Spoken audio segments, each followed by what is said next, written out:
Welcome to Why I Sew, the podcast where some of your favorite sewing personalities and rising stars share what motivates them to create using needle and thread. I'm your host, Jason Prater, and with me today is Dale Allen-Rowse. I'm super excited. This is the Quilting Cowboy, guys. You're going to want to get to know all about him if you don't already. I'm super excited to meet and speak with him today and find out why he sews. Sounds funny for me to even say that, why he sews. Shouldn't sound funny, right? But I haven't interviewed many other men. So, hey, Dale, welcome to the podcast. Thank you. I'm happy to be here. Yeah, I'm sure some of our audience know who you are and have seen your work, but maybe you could just give a brief introduction of who you are and what you do. Sure. So thanks again for having me on. I just wanted to say I really appreciate the opportunity. I love what you guys do. I've been following you for a while, and so it's a really great treat for me to be here with you today. So thank you for that. Oh man, we're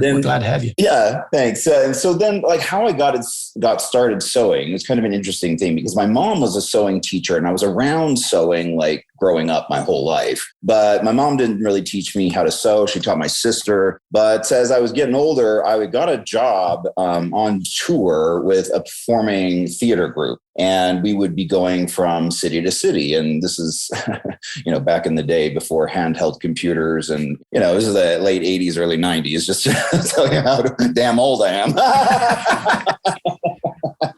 Watch it now. Watch it. That's not that old, Dale. That's not that old.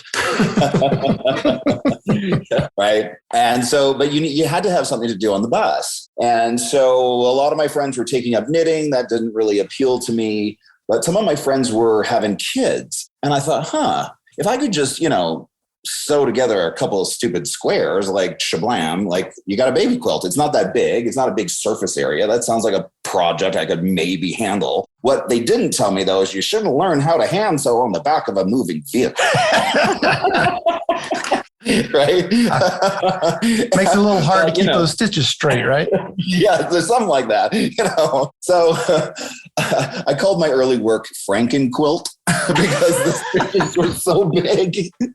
That's fantastic. And, but you don't know, you got to start somewhere. And so anyways, I managed to get some of those squares sewn together. And then I moved on to octagons and different shapes and things like this to try and make, different patterns and stuff like that. But yeah, I really just started hand sewing on a tour bus. And I did that for a while until, that's really where I started sewing. And then eventually I took a few classes, and then I, learned how to use a sewing machine, which was a big evolution in my work because it's super intimidating a little bit. If you don't know how to use a sewing machine to try and figure that out. But anyways, I took a couple classes, and there was this one woman who I just loved. And she was still to this day is my favorite quilting teacher ever. And I think she's probably part of the reason why I stuck with it, because walking into a classroom, obviously as a guy, you just feel like the way I describe it is that you both stick out like a sore thumb and are completely invisible all at the same time.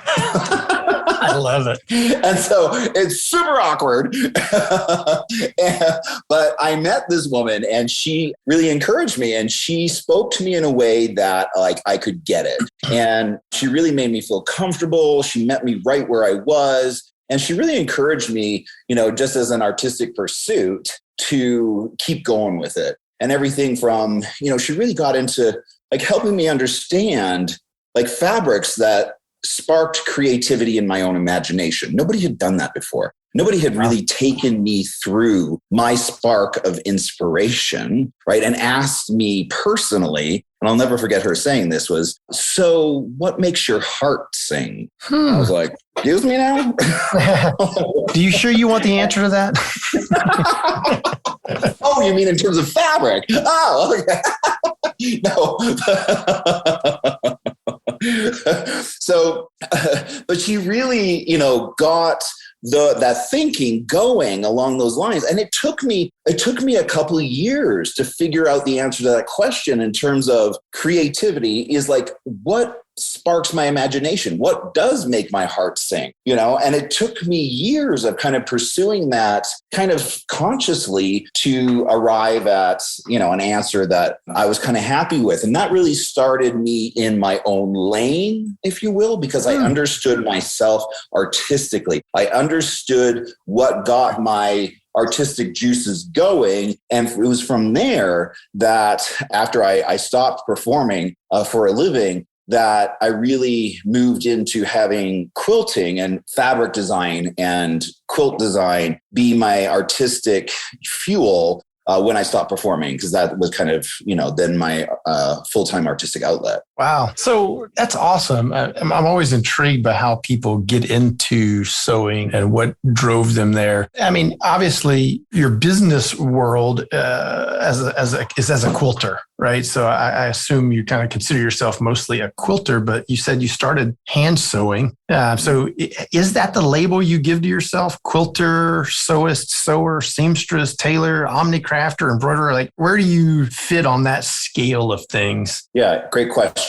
I mean, I kind of consider myself a little bit of a fiber artist, but mostly, even in my quilt design, it always has one foot in the tradition. Right. Yeah. And I just always think a quilt should look like a quilt and a quilt should feel like a quilt. Like, I don't ever want to, go so far beyond that. That's like, oh, what is this thing? No.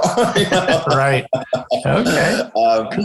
And because I appreciate, it's the same for my life as a classical ballet dancer, right? There are rules and structures to classical ballet that you have to know. It was the same as quilting. I had to study, right, the rules and the way that things actually function and work in terms of it being traditionally done. And once I understood that, then I could start to break the rules. But I never wanted to be someone to break the rules so much that it was a complete departure from its origins. Yeah, that's awesome. Now, did this woman that helped you in your journey, was she was she like an employee at a local quilt shop or a sewing machine dealer? Or how did you get to know this woman? Yeah, she owned a local quilt shop close to where I was living at the time. Okay, cool. Does she lay claim to helping create the Quilting Cowboy?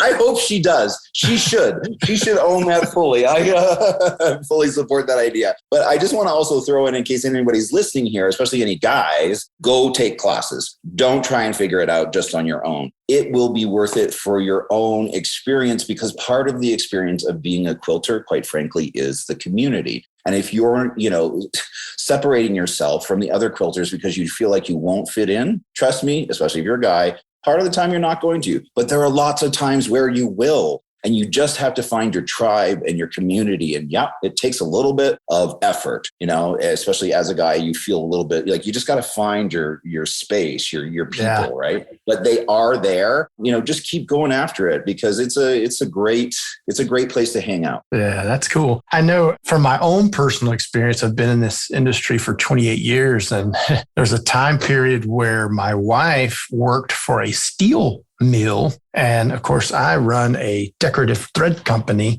And, people would ask my kids, well, what do your parents do? And it's like, my mom works at the steel mill. My dad works for a decorative thread company. It's like, there's this feeling like this isn't manly enough or something. Like, hey, wait a minute. But the people within the industry have never really made me feel that way. It's just, I'm from South Louisiana, and it's like most of my friend group are like, really, you sell decorative threads? Like, what does that look like? So I have maybe a small inkling of what you mean, but some of the most creative people I've seen in this business are men, actually. And it's fun to see. But I wonder if you've ever felt that from the consumer or from a class. Have they ever made you feel like you don't belong? No. Okay, sure. Things happen, right? You're in the world. There are people who have all kinds of opinions and all kinds of things that they're going through and all kinds of things that you don't understand, right? And you just have to, this is what I say, even in my class when I'm teaching, you have to love it enough to survive your own learning curve. right? And that's a process. And that's everything from the skills required in order to just be good and like be able to look at what you created and, you know, be satisfied. So there's that, but it's also just finding your way in the world. Like if you're learning a new industry, that's going to take a minute to find your people, right? Yeah. And so you got to come at it with the same commitment, and you have to love it enough in order to stick with it, because, you know, your people are there.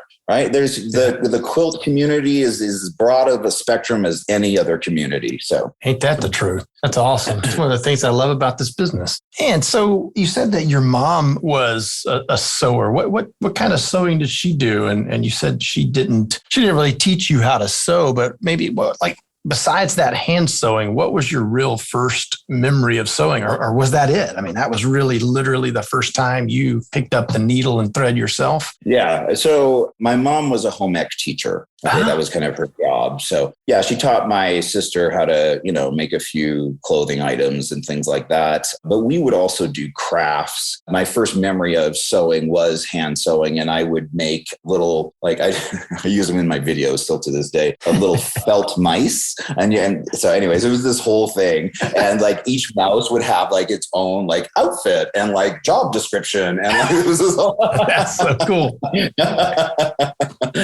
That's how I spent my childhood. I didn't have a lot of friends. I was going to say, did you enjoy that at the time, or was this like forced entertainment? I don't know that I knew any different. It's too funny. Oh, man. So obviously you're a quilter. How do you describe your quilting? I mean, you're called the Quilting Cowboy. How did those two things come together? Like, where'd the cowboy piece come from, and how did that meet up? Is that a created persona, or is that like legit? I'm a cowboy and I'm a quilter. I get that question a lot. And now that I live on a ranch, it's a little more legitimized. However, I've had that moniker for, you know, better part of 2 decades now. And when I first started it, you know, to be honest, I was too embarrassed to put my name to my work as a quilter. And so I created kind of this name that, you know, online was just kind of becoming a thing. And so I was kind of hiding behind this name of Quilting Cowboy, because I wear cowboy boots every day. And I'm Canadian, and I live on a ranch. That's always been the dream. So anyways, that was kind of where it started from. It was just an easy to spell, easy to remember name that the URL was available. So I snatched it up, and I just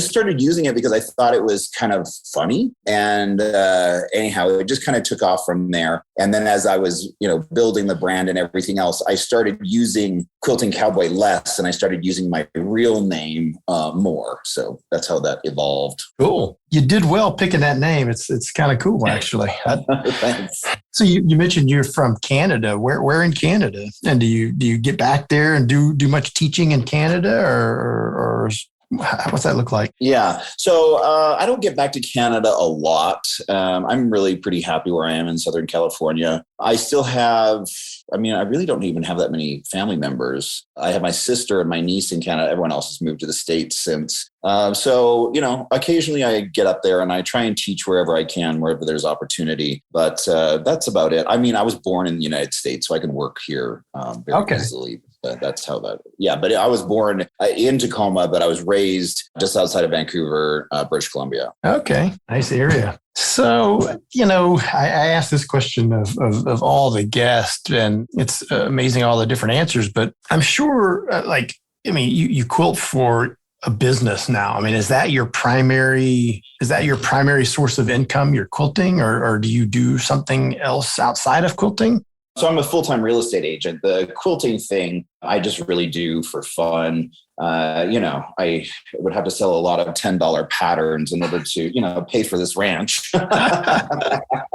And, you know, I'm not really interested in taking that route. So I make my money actually in real estate. But, you know, the Quilting Cowboy thing is more of a passion project. I do a lot of custom work for people. And so that's certainly available. I won't do a quilt for under $1,200. I generally take $600 up front as an initial deposit for fabric, notions, and supplies. And then I take the balance of $600 when the quilt is delivered to them. And I do everything from the design, fabric selection to piecing and quilting of the work is kind of what I do. So I'm really a one-stop shop. Oh, that's awesome. Very cool. So when you say you went and learned, you learned everything. I learned everything. Yes. I love it. I love it. So do you get to sew much just for fun?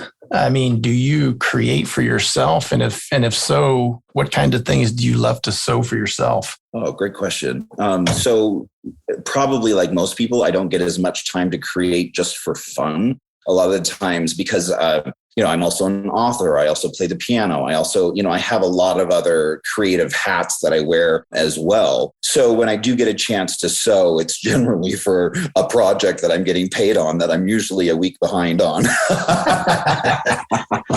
How about gifts? Do you sew much? Do you sew much for giving to others? Honestly, yeah. Go ahead. Oh, I was going to say, and if so, do any of those sort of stick out as particularly memorable or hold any special meaning for you or the recipient? Yeah. You know what? Giving the quilts away is my preferred method of sewing.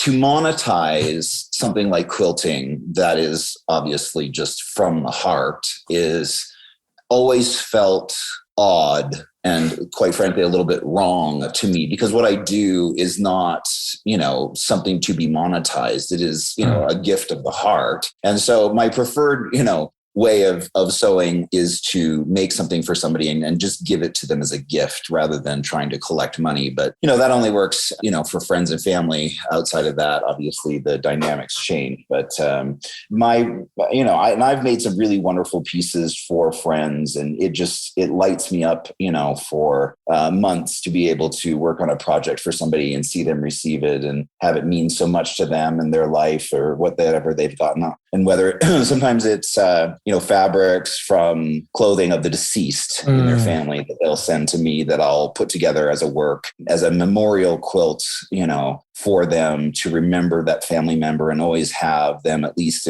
by way of, their clothing and physical items, to wrap themselves in even after the person is gone. I love those kinds of stories and I love to see those kinds of quilts. Those absolutely hold a lot of meaning. I've got a huge quilt hanging on my wall right here that was made for me that is pretty cool. I'm a big LSU fan and it's all about LSU. And so I absolutely love those kinds of gifts. Have you ever, on the reverse of that, have you ever spent a ton of time, energy, and effort in creating something that you gave away and felt like the person didn't really understand what you put into that? Yes. So I actually have two stories. One is exactly that. One's a little bit of a departure. So yes, I once, as a real estate agent, I will often give my clients who purchase, multi-million-dollar homes a closing gift of a quilt that I've made for them. Oh, wow. Right? I mean, how special. My commission is going to, basically, make my year.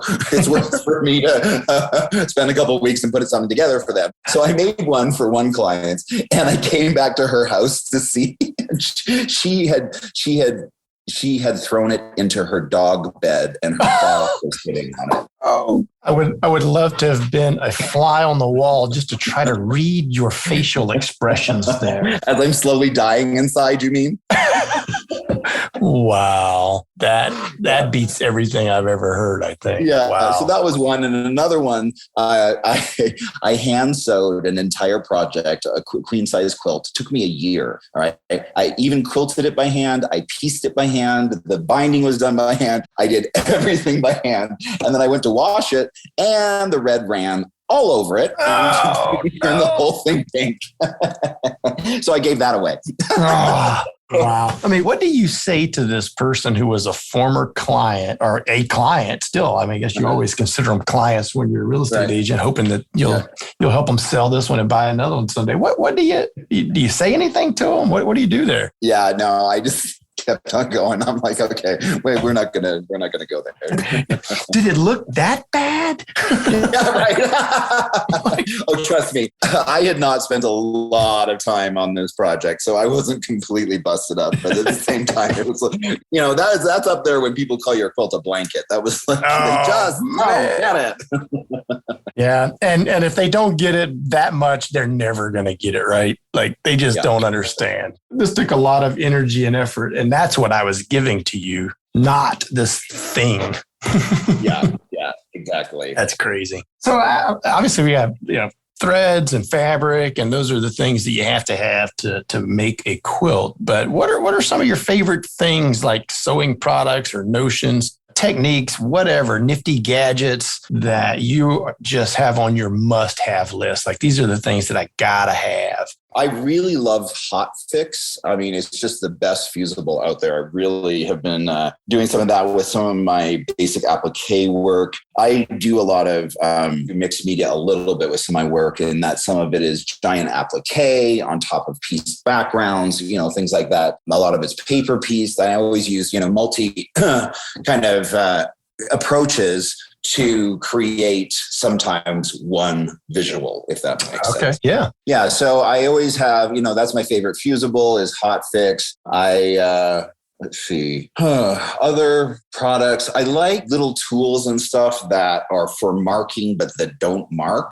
Have you seen these like kind of scoring tools almost that will score a line in the fabric as opposed to drawing on the fabric? Okay. Nice. So I often will use that for marking my quilts if it's going to be a light color, and I'm worried that any of my marking tools are going to show up. So I really enjoy those types of things. Oh, a sewing awl is probably my favorite tool. I use that quite a bit. Oh, and then I just, every once in a while, I'll just kind of change it up and get myself a new machine. And I am loving my new Juki. It doesn't have any specialty stitches. It just straight sews. That's the only thing it does. But the thing is like a Ferrari. I mean, I took it out of the box. I could not believe how fast this thing can sew. It is just amazing. Yeah, amazing. These machines meant for sort of industrial sewing. Not that, I think that's where their background is, but they make a lot of really good workhorse machines. When you sew with one of those, the difference is astounding now. Oh, and I can get when I'm just doing kind of, strip piecing, and things where you just go one after another, or you have long runs of something. Right. Like I said, just strip piecing where you're doing large strips. I mean, I can get that thing done in half the time because the machine is just so fast. It's incredible. That's crazy. What do you primarily quilt with? Do you have a long arm machine, or what do you use for your actual quilting? Yeah, for the actual quilting, I have a Sweet 16. Nice. That I use. It's a sit-down machine, and it works just fine. I actually feel like I have more control with it than I've used the long arm plenty. It's probably also because you just get used to what you're used to working on, and I'm really happy with my Sweet 16. I feel like I have a lot of control over it. It's a decent machine. I've been happy with it, so that's what I use. Cool. Switch gears on you a little bit here. Preparing for the podcast, I was on your website and reading a little bit about you, and I kind of read this story that you have on your website regarding, I guess, a tough time in your life, and I just wonder how sewing helped you with that, or maybe another way to ask it too is how sewing may or may not have given you opportunities or enriched your life in some way, and if that's sort of connected to this personal event that happened in your life, or if you want to share anything about that. Yeah, sure. Sewing for sure. I think for most people, they consider it their therapy. You just hear that everywhere, right? Yeah. But there's actual real science behind why that is so. And I was listening to, I'm not sure if I was listening to a podcast or if I was reading an article, but it correlated like skydiving and other extreme sports with quilting. And I was like, I got to hear this connection. Yeah. So, and they were saying the reason why people are attracted to those types of activities, and whether it's skydiving, whether it's, extreme climbing or quilting, all of them have one thing in common, is that they require you to be ever present in the moment, right?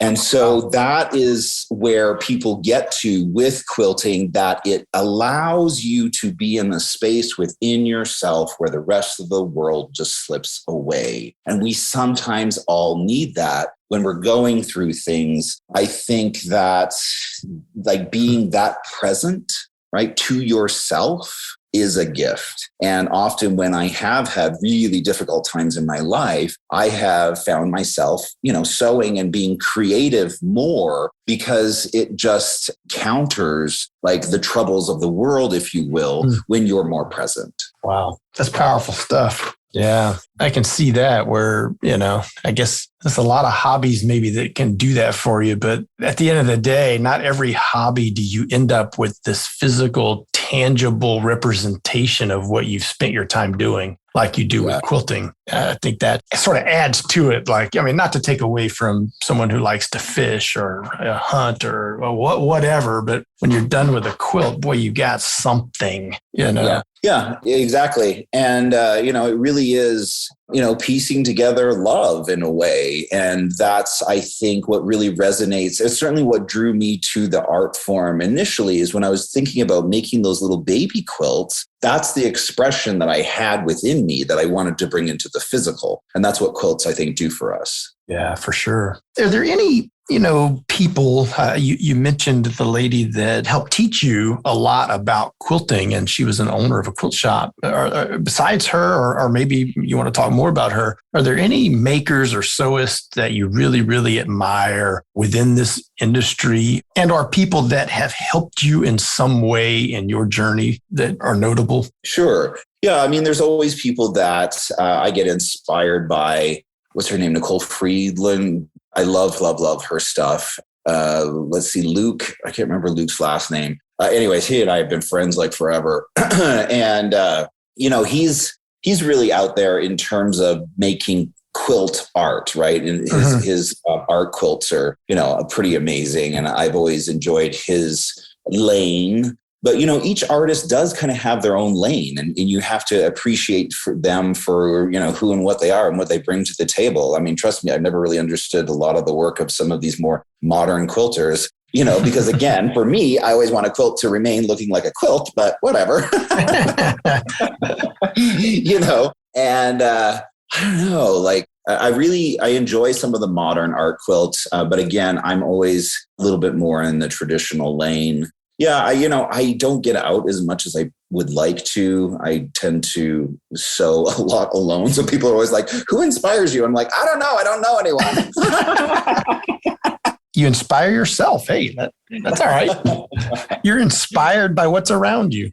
By what's around me, by our ranch, for sure. Yeah, that's awesome. Is there anything that you've always wanted to sew but haven't tried yet, or some kind of sewing technique or some sewing thing that's on your bucket list of sewing? Yes. I want to learn how to do couching. Okay. Do you know what that is like in terms of actually sewing heavy threads onto fabric? Yes, absolutely. Yeah, there's quite a few machines out there, I think, too, that intend anyway to make that easier with the right feet and the right feed mechanisms and other things. But I'm not a sewer, so when we start getting too deep into it, that's where I fall off. But I certainly know some of the language. Yeah. Couching, No, I thought I'm super curious to learn how to do that. I think that we could make some, because I also enjoy making my own textiles before I use them. But I'm also, I have a line of fabrics as well. And so I'm just kind of across the board. Awesome. I like to create everything from the beginning. I like to create the fabrics. I like to make the quilt design. I like to then sew the quilt and then quilt the quilt. So I'm beginning to end all the way through is my vision. Very cool. Now, you mentioned a line of fabrics. Is that through one of the major fabric lines, or is that something that you produce yourself? Yeah, I've been designing for Wyndham Fabrics for about 4 years now. We're on, I think, my fourth line Awesome. through them. Wyndham. Cool. Well, for the listeners out there, they'll know where they can go to get your fabrics. But I'll also mention your website later on. But what are you working on right now? What are you sewing right now? I am doing a few things. So I have an Etsy shop, and I do on occasion. So what happens is I will go and I'll teach a class, and then I'll come home with a partial quilt made, right? That I just kind of used as an example in the class, right? So what I'm doing is I'm finishing those projects, and I sell those projects on Etsy. Oh, cool. So if you look for my shop, the Quilting Cowboy, on Etsy, you can actually buy my quilts as well as a bunch of my products and stuff like that. But then, so I'm working on one quilt for Etsy right now. And then I'm working on actually I have two commissioned works right now that I'm working on. One of a flag and the other one of a coon hunt. I'm not even sure what a coon hunt is, but we're working on creating the pattern right now. Yeah. Now you got to tell me that the coon hunt one must be from someone in either Louisiana, Alabama, Florida, or Georgia. Gotta be. I think it's from one of the Carolinas. Okay. I knew it. So I knew they were not from California. I just got that commission work. So I still got the first payment. We haven't started. That's not entirely true. I did one round of design already, and I kind of dig it. It's going to be cool, but that's fantastic. So yeah, I gotta know. So what is your process like when someone comes to you with something that maybe is that foreign to you? How do you go about getting inspired to create something that's going to be meaningful to them? What do you do to prepare for that? Sure. So the first step I always do is understand the budget to understand how enthusiastic I can get about the design. Right. Because if it's entry level in terms of its monetary budget, I'm only going to spend so many hours on it. So that really adjusts the design to something that's manageable that I can get done in 3 weeks. I can't do a quilt in under 3 weeks. It's just not possible. Yeah. But if there's a bigger budget, then, we can start talking about something that has more detail to it, that's more custom. I've published probably close to 20 quilt patterns at this point. They're all on quiltingcowboy.com. So a lot of times people will come to me and say, I like this pattern that you create. Can you do it in this colorway? And that's a much simpler process. Because I created the quilt design, I know it intimately and I can just kind of bang it out, and that's pretty fast for me. But creating something that's more like an art quilt that has actual imagery, that can take a lot longer. Oh, cool. So now we've talked a lot about your sewing. When you're not sewing, you mentioned a few things earlier. I don't know if everybody would have picked up on that, but what other kinds of hobbies and activities do you enjoy? I mean, what might we see you posting about on your social media that's not sewing related? Yeah, probably our 5 dogs. That keeps me busy. Our ranch property certainly keeps me busy. It's not a house that you can just kind of live in and, you're done. It's like, when you live in the middle of nowhere, like we don't even have trash service, right? So, hauling trash is something I do in the course of my week, awesome. And so, yeah. And then, of course, I have my full-time real estate business that I'm always busy. But I don't really, it's funny. That's what actually makes the money. But I don't ever post about my real estate. Like, who cares? It's just a job. It just pays the bills. Not a passion, right? Yeah, exactly. So funny. That's what I'm normally posting. But then also, like I said, I also pursue a lot of other artistic endeavors. And so I also, will post me playing the piano, the latest concert, piece that I'm working on, I'll post that or whatever. I always have something weird and artistic to post. When talent was being handed out, it sounds like you hit the jackpot. I don't know what happened to mine, but playing the piano, acting, quilting, come on. That's awesome. Well, hey, I always kind of ask this question as the last piece of the podcast. And so I'll give it to you as well. I've always kind of said as an industry, we're not selling thread, notions, fabric, but what we're really selling in this business is this feeling of accomplishment and satisfaction that comes with creating. I think I know your answer to this, but do you believe that? And if so, how has that feeling manifested itself in your sewing journey? Yeah, great question. So you're right. We really are in the industry of creativity, right? Nobody cares about, this thread or that thread as much as they do about what's written on their heart, right? And at the end of the day, the expression of art is, I believe, to pull from beyond us into the physical world that which is written on our souls. And to me, that's the artistic endeavor. That's what we're trying to do. That's what we're trying to bring into the world to prove not only like who we are, but like what we're capable of as just humans, and like to inspire and to, bring into the world something that is beautiful where beauty didn't exist before.